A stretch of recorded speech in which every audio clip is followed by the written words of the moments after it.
bapak itu gak ada wiridan disukani orang yang sedang populer jadi wali saat itu. Wongnya saiki cek urip sing terkenal jadi wali. Beliau itu hujan bapak ijazah ben juga. Lawat dia si orang itu dikasih ijazah. Bapak itu sebagai orang yang hafal Quran, orang syariat nyongkone bapak itu ya terus rezekinya lancar lewat kerja, mbok sawah panen, mbok apa, kayak umumnya orang bapak itu orang Quran inginnya kayak umumnya orang. Ketika wiridan itu dibaca ada dua entah mbok makhluk gaib mbok jin, mbok dua usah kresek. Iya jadi butuh dua niki lho, bapak itu jalan pintas, namanya apa? Jalan apa? Kita ini punya Nabi Muhammad, bukan Nabi Sulaiman. Mulanya Nabi pangeran gen Nabi Sulaiman pisan ora dibaleni bahaya kanggo umat. Bismillahirrahmanirrahim. Dalam surat Al-Anbiya itu semua ceritanya Nabi dipaparkan, termasuk cerita Nabi Musa, Nabi Harun, Nabi Ayub, semua Nabi. Dan semua Nabi ini punya dikomplain oleh Tuhan. Cara bahasa saat ini dikritisi oleh pilihan sikap yang paling ideal yaitu Nabi Muhammad Sallallahu Alaihi Wasallam. Yang tidak dikritisi itu hanya satu, yaitu Abdul Anbiya, Nabi Ibrahim saja. Anit tapi millata Ibrahim Hanifah. Hanya itu saja. Sebab itu yang ada wa sholli ala Muhammad wa ali Muhammad kama shallaita ala Ibrahim wa ali Ibrahim. Mau teng surat Anbiya dijelaskan betapa miskinnya Nabi Ayub. Mewarat gudikan mampu nganti dibuat ning gone pekarangan ya, di luar kampung. Ngono ditinggal bojone sekuwere semua macam kerere nih. Tapi ketika adene bojone usul, ya Ayub mbok donga pangeran kersane jenengan sembuh. Ya Nabi Ayub, aku lara pirang tahun, 18 tahun. Sehat pira? 80 tahun. Aku izin mbek pangeran. Laraku mbek sehatku diakeh wae. Jadi dungane ngenteni nek 80 wae.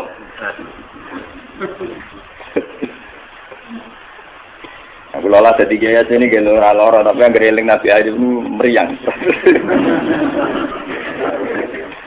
Bengkel itu radiko.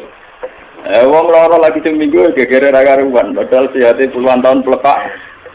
Jadi Nabi Ayub teramuk.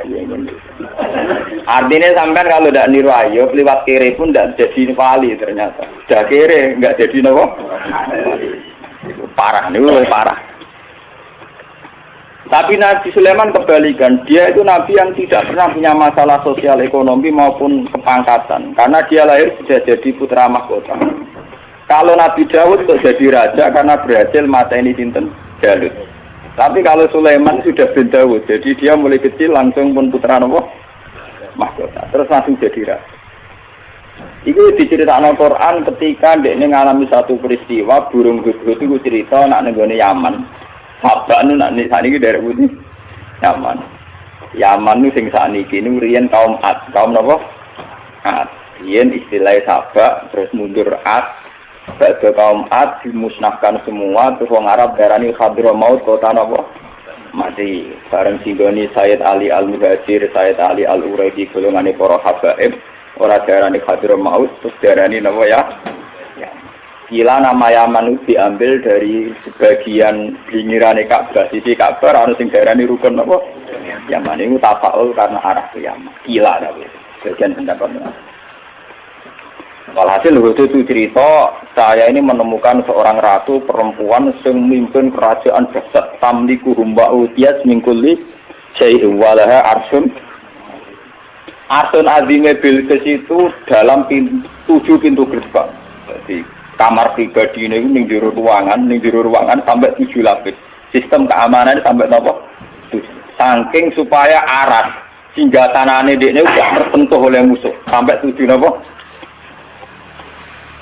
Walhasil itu cerita ngoten dari Nabi Sulaiman, tenan Gus ceritamu. Nggih. Ya wis. Tak cek-cek kowe ugoro tak ora kan.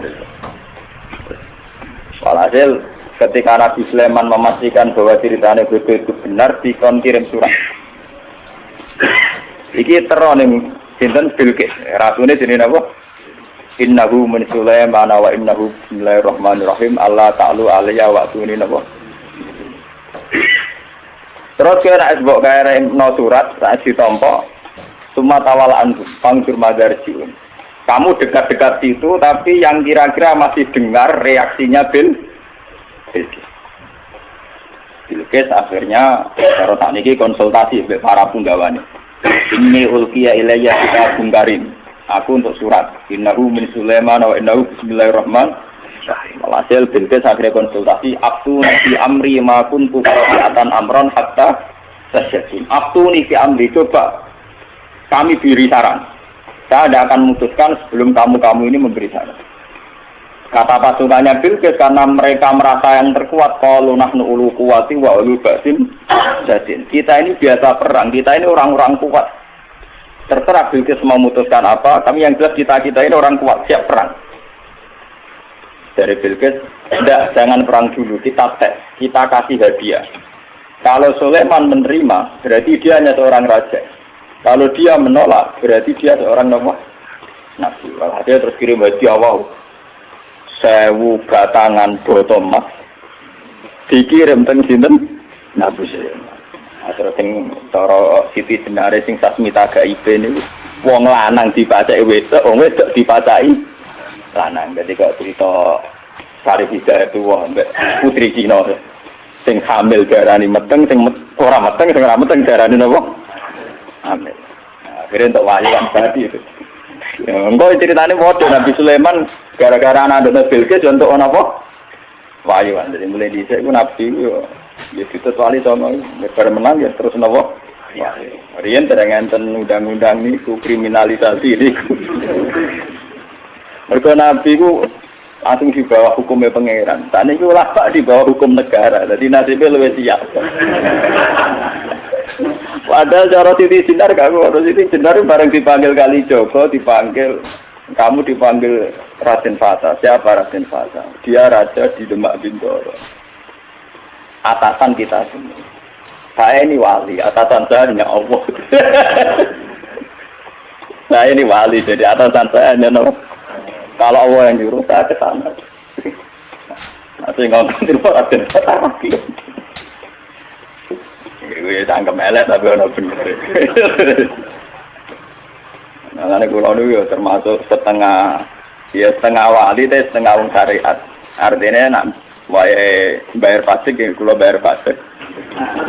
Tapi kula sebagai wong sing parek pangeran niku tetep mok ngrasa di atasan. Niku presiden ya bupati. Atasan kula tak anggap ya pangeran. Cuma pangeran di sunah ning dunya ana bupati ana presiden. Nah, kalau ngerasa di atasan repot. Napa? Pon walhasil akhirnya ketika Bilqis ngirim hadiah sedemikian rupa wau. Ngopo 1000 batangan emas. Nabi Sulaiman krungu, mergo informasi kan gitu. Dekne gawe napa konblok 7 farsah napa 9 farsah saking emas. Wes ngono dekne dikawal beberapa pasukan sing numpak kuda. Lah kudane dibeno nguyah ning kono, dibeno ngising ning semari pelecehan kan. Padahal masing saking Bilqis dibungkus rapi, ditata rapi, diangkut sedemikian terhormat. Napa? Masuk lho diangkut sedemikian apa? Terhormat. Muhammad kawin ero gede 10.000 dihias. Mahar ning Jawa peralatan-alat salat ae gegere ning hias. Saya matur ambek peralatan-alat salat gegere ning hias. Padahal cara Nabi Sulaiman itu didesain sedemikian rupa, ana kewan-kewan ning kono sing dadi tunggangane para punggawa isih ngising uyah ning kono. Areng pasukane Bilqis langsung meriang. Lah ya Mas iki tak angkut piye ning kene diguyok. Meriang. Walhasil akhirnya ketika ketemu Nabi Sulaiman, ketika memberikan hadiah, Sulaiman lebih sombong. Atumi dunani simal, sama atani Allah khairum mimma atakum bal antum bihadiyatikum.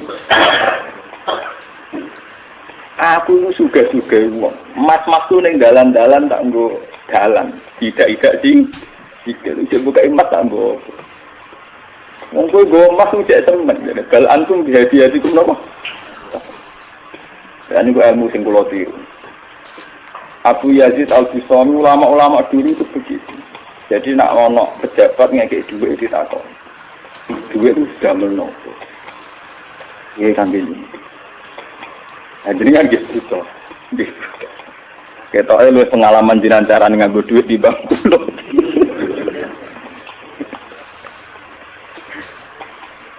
Mereka alasannya jinan ngekek duit kulo ben sepundi jadi ben tambah kata. Dia jinan pek mawon kersane duit jinan tambah kata boten sak kenoku. Kesuwen nak ditompo kula terus lho ndongakno tambah kata kesuwen iki dhuwit niki jenengan beto malih ketane tambah kata. Wong jenengan sedekah kula tujuane ben tambah kata. Lah jenengan kula boten usaha kula boten nate kepengin tambah kata. Tapi ya ora hikmah dadi akhire wong sing ape sedekah ning Abu Yazid Abdul Qadir ora wani muni ben tambah kata. Kudu pas tenan. Bukan bertambah kata dibalik no. Kan kasusnya jenengan wis butuh untuk pengen tambah apa? Tambah kata. Ya betul malih ben boten kalong blas aja jenengan. Walhasil ini kula cerita. Apa yang dilakukan Nabi Ayub, yang dialami Nabi Sulaiman. Itu cara Shahihul Burdah. Kitab ini dipakai oleh ulama seluruh dunia. Bahkan sebesar Sayyid Muhammad saja kalau Madhur Rasulillah sering merujuk kitab ini. Ini dikarang oleh Imam Busairi. Imam Busairi atau Imam Busiri nak Jawa darani Imam Busiri. Itu sering dipakai tafaul oleh para kiai karena di sini semua nagamanya itu Madhur Rasulillah. Dan dianggap madhurnya itu yang terbaik.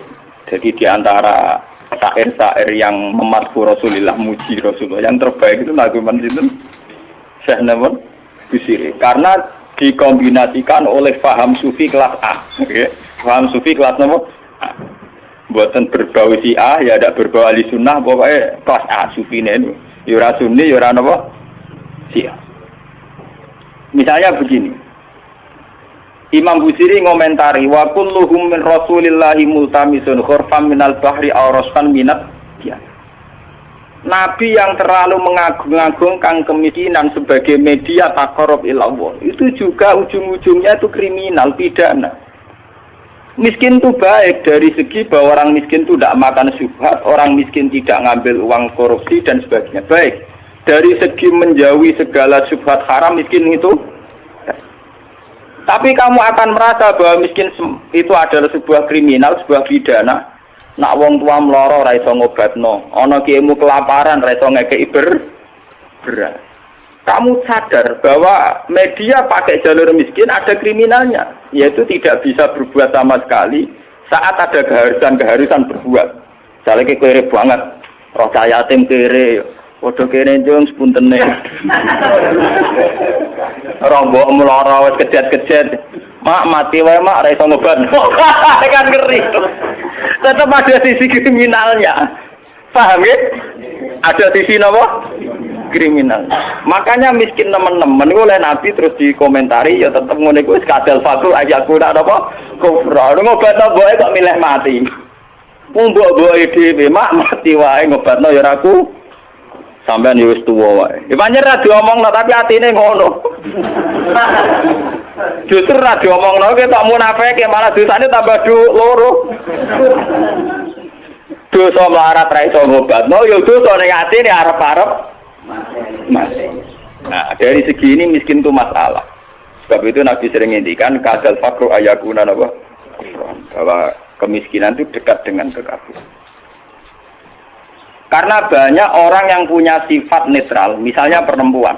Perempuan itu butuh makan, butuh lipstik, butuh apa saja. Kadang netral.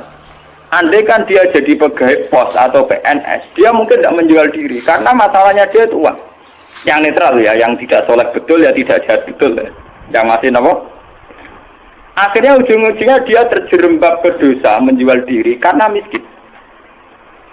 Dan dia mendapatkannya rezeki hanya lewat itu. Ini termasuk miskin akhirnya menjerumuskan dia ke lembah nawahi. Artinya saya katakan netral begini, andai kan dia dapat rezeki yang lain, itu mungkin tidak sampai sini.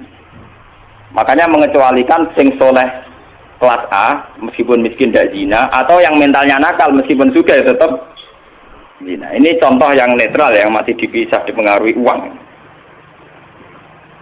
Banyak contoh-contoh miskin yang akhirnya masalah, yaitu kelihatan di bab jihad. Kabeh sahabat itu nangis ketika Nabi mewajibkan jihad dengan perlengkapan perang. Itu sahabat-sahabat yang marah mesti nangis. Tawallahu wa ayunuhum tafidu minad dam'i hazanan alla yajidu mayun fikum. Karena perang itu dengan begitu banyak peralatan, energi, persiapan dan sebagainya. Tiap ono kewajiban perang sahabat yang marah-marah itu nangis. Karena mereka sadar tidak bisa berbuat banyak. Artinya apa? Kalau kamu menjadikan miskin sebagai media taqarrub ilallah dan itu satu-satunya, ternyata juga banyak masalah. Sehingga nggak bisa dihitung. Malah kalaupun ini benar, ya kata yang ngarang Burda itu tetap hikmah. Miskin itu tetap baik dari segi tidak makan barang haram, dari segi babil kafi dia baik, tidak makan barang haram. Tapi ada masalah. Lah ini oleh Burda disebut nuqtatil ilmi. Apa yang dialami Nabi Ayub hanya sekelumit ilmu, sekelumit hikmah. Begitu juga yang dialami Nabi Sulaiman. Untuk senang Allah saja kok nunggu kaya raya gitu. Mayoritas orang kan tidak kaya. Kalau untuk senang Allah harus kaya dulu, orang nggak bisa senang Allah semua. Karena untuk senang Allah harus kaya. Saya tuh punya banyak tetangga di Sarang, di Rembang, di mana-mana kalau survei. Sebagian masyarakat kiai itu bertahajud, esok mulang Quran, bariku duha, berduha di madrasah bariku. Sebagian masyarakat yang tidak dolim amat ya, mereka orang baik loh ya. Kecuali wong nakal manjen ra seneng kiai. Nah, kiai ramen ibadah pilih Gus. Dia orang mikir belanja. Orang mikir napa? Belanja. Dia tidak mikir uang harian. Artinya ternyata kiai yang mapan juga tidak jadi percontohan yang baik. Karena kemudian masyarakat yang soleh yang tidak mapan menganggap kiai sergap ibadah itu dipenuhi ibadah karena dia umpama daerah kecukupan Gus, macul sik lagi kelar sholat. Ya bercocok tanam dulu baru kelar ngajar kelar sholat. Intinya, andai kan kiai itu mapan semua, tentu orang akan bilang bahwa mereka tenang ibadah, tenang ngajar karena berkecukupan. Itu juga tidak contoh yang baik, paham ya? Paham ya? Itu juga tidak contoh yang Rasulullah itu tidak begitu semua. Faqad nabiyina fi khalqin wa khuluqi wa lam yudanuhu fi ilmi walaka. Wa lam yudanuhu fi ilmi. Kalau Nabi itu bisa dua-duanya. Beliau ketika perang Khandaq, perang Dzatil Usra itu ada cerita paradok dan itu Nabi benar-benar bahrul ilmi, lautan apa? Ilmu. Kita tahu dalam perang itu Sayyidina Utsman itu nyumbang 50 kuda, sekian ratus onta, sekian ratus al-arba'atu alafi dinarin. Cara tani hampir 4 miliar. Sumbangan di sinten tapi sinten Sayyidina Utsman, Tolha, Zubair. Itu rata-rata sumbangannya di atas 200 juta. Sahabat yang miskin-miskin itu sampai kurma satu saja diisep orang dua, saking miskin. Ada yang bawa kurma satu ikat. Dan dalam perang itu diceritakan Nabi itu saking laparnya itu perutnya diganjil mbek wadon. Lha umpama Nabi ku nakalan, lha opo mbek diwadu nyembelih unta sitok bar. Kenapa Nabi tidak jalan tinta? Memotong salah satu kuda atau unta, kemudian menyelesaikan masalah kelapa. Jadi di cerita itu kan mestinya kita sebagai kiai, sebagai ulama kan paham paradoknya. Di satu sisi diceritakan sumbangan begitu melimpah, di sisi yang lain Nabi ini kelaparan sampai napa ganjel. Nah itu Nabi Muhammad. Beliau sebagai pribadi yang seorang nabi, seorang rasul. Dia sadar betul kalau dunia itu tidak ada artinya semua. Sehingga dia sebagai kapasitas Nabi, sebagai orang dekat Allah, ya sudah dia miskin, tidak ada masalah. Tapi beliau sebagai pemimpin besar yang harus dengan persenjataan lengkap, dengan perlengkapan yang komplit karena ngadepi pasukan besar saat itu Romawi, harus lengkap secara syariat. Nah kita ngeten ora bener kabeh. Nabi Ayub tentu tidak akan kuat ngadepi pasukan Romawi. Menghadapi bojone ora kuat. Paham ya? Nabi Sulaiman juga tidak koordinator yang baik karena kemudian nanti yang dianggap hebat Nabi Sulaiman saja. Karena dia perang pakai pasukan jin, pasukan setan, pasukan kewan dan sebagainya. Kapan dia didik umatnya kalau jalan pintas begitu? Paham? Mulanya dinyak Imam Busiri itu walam yudanu fil bakar. Itu tidak ada visi ilmiahnya, kekuatan itu tidak bervisi ilmiah. Dari awal ini kita bilang kekuatan itu orang aku visi apa? Jadi gampangane koyo kula nek kiai melarat terus mergawe kelar mangan kan macem ana visi ilmiah kiai nggih teladan nak kelare mangan mergo umpama kula tukang sulap jam salabim terus sugih lha kan pendiru piye lah Sulaiman jalan pintas ngene iku mergo dekne mamimpin pasukan jin pasukan setan kurang mutiara wa minat sayatini mayaghusuna lahu wa ya'maluna amalan setan dikongkon golek mutiara kurang bangunan jin kon kerja rokan nglembur. Wah, pokoke setan intine Sulaiman jalan pintas kabeh. Paham? Jadi gurune Deddy Corbuzier. Mulane dinyak, ambek saya bilang umpama sisi kebaikannya Sulaiman itu hanya satu, bahwa semua kebesaran itu ternyata tidak dipakai selingkuh, tidak dipakai zalim itu saja. Tapi itu bagaimanapun hanya nuktatul ilmi sedikit ilmu, tapi tanpa visi. Bandingan dengan Nabi Muhammad, sing sugih ngetokno sugih, rupa-rupane iso bina Sayyidina Utsman nyumbang kekayaannya untuk perang. Sing kere koyo Rukin yo ora tomak terus njaluk sapi di sebelah situ. Tetep dekne jihad, senajan to nggawa sak gegaman sehingga uang yang melimpah dari para donatur kaya tidak nggo makani Rukin. Mergo Rukin yo bekal de. Artinya apa? Sing kere yo jihad, sing sugih nggih napa? Nabine ora kedungsangan enak-enakan nyembelih sapi. Kere bareng-bareng toleransi mbek ruhen. Lah itu jenenge bahrul ilmi. Nabi memang orang yang luar. Kula nu ora akeh lah tak tiru.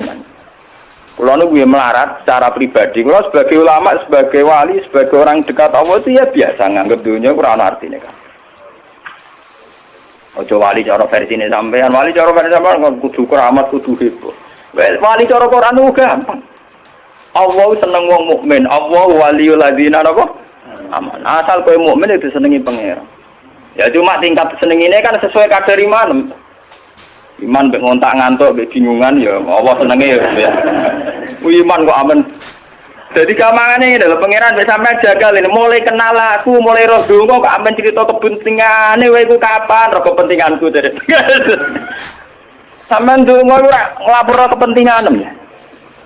Kowe tahu donga ngene ya Allah, saya ingin melihat Indonesia yang sergap salat, sergap jamaah kan gak kepenginem yo ra ndek utang sugih. Kok sing mbok lapor kepentingan pribadi. Allah sebagai zat yang mimpin alam global kowe ku nyamuk. Pribadi ora penting. Lara oke. Malah napa? Wah. Kalau balik iman. Imam Busiri itu imam yang dianggap cara madheh ning Rasulullah, muji Rasul itu yang paling komplit berdasar ilmu napa? Hakikat. Sehingga visi kayak Sulaiman itu memang ya beliau hanya soleh gitu saja akhirnya. Tapi tidak punya visi ilmiah, visi pembinaan, visi tarbiyah. Bagaimana umat bisa dibina dengan model salafi? Tidak bisa ya. Rai iso kowe didik umat sebagai ulama kiai terus didonga apa terus duit teko dhewe dikirim jin. Mas batangan dikirim. Mungkin kowe jaduk sebagai pribadi tapi itu tidak tokoh yang baik. Begitu tidak tokoh yang apa? Kula nu anake kiai, jadi ngerti tenan sanad-sanadnya. Bapak nu gak ada wiridan disukani orang yang sedang populer jadi wali saat itu. Wonge saiki cek urip sing terkenal jadi wali. Beliau itu hujan bahasa ijazah ben sugih. Lawat si orang itu dikasih ijazah. Bapak itu sebagai orang yang hafal Quran, orang syariat nyongkone bapak itu ya terus rezekinya lancar lewat kerja, mbok sawahe panen, mbok apa lah umumnya orang bapak itu orang Quran inginnya kayak umumnya orang. Ketika wiridan itu dibaca ada dua entah mbok makhluk gaib mbok jin, mbok duwe sak kresek. Iya jadi butuh duwe niki lho. Bapak terus keluar dari kholwatnya itu. Pas itu ada ibu, ada saya. Wah, wali ku ora kasil. Wali sing ijazah. Wah, wali ku ora kasil. Masa aku ora wali bener. Dibole wali awur-awuran. Nana ngene aku ya iso jare. Hanya bapak itu menolak itu. Dan saya setuju oleh perilaku bapak itu jalan pintas. Namanya apa? Jalan apa? Kita ini punya Nabi Muhammad, bukan Nabi Sulaiman. Mulane pangeran Nabi Sulaiman bisa ora dibaleni, bahaya kanggo umat. Penting Nabi kan Nabi Sulaiman harus ikut tok. Serasa dibaleni, paham no? Gak usah apa? Mulane berdangannya, walam yudanuhu fi ilmin. Mereka itu tidak mendekati Rasulullah sama sekali fi ilmin, baik dari segi visi ilmiah, wala karomin, tidak dekat sama jauh sekali. Karena sisi kayak Sulaiman tidak bisa tarbiyah. Coba sekarang santri-santri yang mondok sama Kiai Jaduk yang sing salabing, mulia men golek yakek keris, ora dadi wong. Paham ya? Ora arah dadi wong. Kiai ini kon tobat dengan Dani ini. Ya kadang payu antike langsung tak wakeh. Ayo kadang kuwere tenan. Itu udah ada jangka panjang. Sebab itu Nabi ora ana ning gone Quran anit tabi milata Sulaiman ora ana. Sing ana anit tabi milata Ibrahim apa? Jadi ternyata di Quran itu ada tradisi komplain, tradisi kritis, meskipun tetap menjaga husnul adab. Rasulullah di antara para nabi-nabi itu diceritakan semua. Tapi pada akhirnya yang jadi pilihan Nabi itu hanya Nabi Ibrahim. Anit tapi milata Ibrahim apa? Selain itu mereka hanya orang-orang baik, tapi tidak bisa ditiru. Kayak Nabi Ayub. Nabi Ayub itu miskinnya baik, karena saat miskin tetap ibadah, tetap senang Allah. Tapi kelihatan tidak ada gunanya saat ada kewajiban yang berkait harta. Misalnya aku melarat, apa? Gak subhat apa? Tapi ketok salah ya. Nek mbokku lara ora iso ngobatno. Ana cah yatim melarat ndak bisa bantu. Ana nabine disio-sio wong kafir ora iso bantu. Ana kiyaine kelaparan ora iso. Kayak apa nyesalnya kita kalau kita miskin ngerti nabinya ndak bisa bantu. Artinya ada sisi salahnya kan, ada sisi negatif. Sebab itu miskin juga ada contoh yang ideal, paham ya? Tidak contoh yang apa? Tapi kesugihan kalau Sulaiman jalan pintas juga ada contoh yang tidak. Dan itu kalau cerita betapa hebatnya Nabi Muhammad. Burda itu punya karangan, ya, di mana kehebatan Nabi Muhammad itu mencolok sekali dibanding para nabi. Jadi nabi-nabi itu ya orang soleh yang boleh diikuti. Tapi kelas ilmunya itu tetap walam yudalu bil ilmin, tidak bisa mendekati ilmunya Rasul. Lalu coba sampean banding, gara-gara pakem ilmunya Rasulullah, visi ilmiah beliau, konsep ilmiah beliau, yaitu yang diekspresikan lewat Al-Quran Al-Karim. Islam itu urip ning Irian Jaya, ning Timur Leste ya agak Islam. Bahkan saingannya Krisdayanti itu ya napa? Islam. Mboten sing wedok itu gak dinegakkan secara napa? Islam. Islam bisa bertahan ning Amerika, ning Eropa, ning Jawa, ning kelompok dhewe Islam bertahan. Mergo konsepnya Quran. Umpama Islam iku anut model Nabi Musa, Nabi Sulaiman, Nabi Ninta, nggih agamane napa? Entek. Iku hebate visi. Termasuk barokah barokah visi nikah, visi rahim. Wes ta, kowe gedeng poligami lah. Islam kececer ning ndi gara-gara wali songo rabi ning ndi. Neng Kamboja ana kerajaan Islam sing dikenal titip putih Cempo. Putri Cempo udah bojone wali akhire malah ana anak turune cari Wijayatuwa ning Cempo ya pirang-pirang ning Kamboja ning Cina ya pirang-pirang. Bahkan koyo ceng, wakilan asape tok Kanjeng Nabi. Kok sahabat tuh ning Mekah ya rabi bareng semantang ning Cina ngene apa? Mulane iku nak dikriminal lho aku ya cocok ngrawani wae kriminal bareng.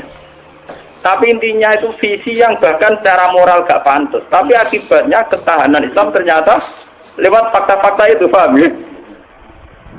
Kulo ora terus nyari antar poligami mboten lho. Nah, sampean poligami ora nambahi visi Islam malah hancur keluarga. Bener kanca kula. Nulung wong wedok sitok sunat Gus, loro ya luwih sunat. Ora ngarah loro Gus, entuk sitokne sitok ucul. Jadi gak sitok nulung wong loro, mergo sing sitok napa? Mbah. Jadi lewat ngaji niki ben sampean ngerti. Ternyata hubungannya Nabi Sulaiman dengan jin dan hubungannya Nabi Muhammad dengan jin itu luar biasa jauhnya. Sitok bermental kapitalistik iki wong kerja golek mutiara golek inten. Ambek Nabi Muhammad kenal jin tidak wah itu luar biasa Nabi Muhammad. Malah kalau tambah suweneng Nabi Muhammad. Ini was pokoke jos tenan nabiku. Kalau tambah bangga. Sampeyan tak warai carane bangga. Ora mau jumlah maca selawate ra barbar gak tau paham. Wes ngono ujung-ujunge kabul kaca. Wah. Jebule nyelawatine Nabi ku kompensasional to. Dul seneng Nabi ya. Maca selawat arang-arang ae penjalukane pirang? Subhanallah wa bihamdihi adada khalqihi wa ridha nafsihi wa zinata arsyihi umdata kalimatihi. Subhanallah wa bihamdihi adada khalqihi wa ridha nafsihi wa zinata arsyihi umdata kalimatihi. Subhanallah wa bihamdihi adada khalqihi wa ridha nafsihi wa zinata arsyihi umdata kalimatihi. Subhanallah wa bihamdihi adada khalqihi wa ridha nafsihi wa zinata arsyihi umdata kalimatihi. Subhanallah wa bihamdihi adada khalqihi wa ridha nafsihi wa zinata arsyihi umdata kalimatihi. Subhanallah wa bihamdihi adada khalqihi wa ridha nafsihi wa zinata arsyihi umdata kalimatihi. Subhanallah wa bihamdihi adada khalqihi wa ridha nafsihi wa zinata arsyihi umdata kalimatihi.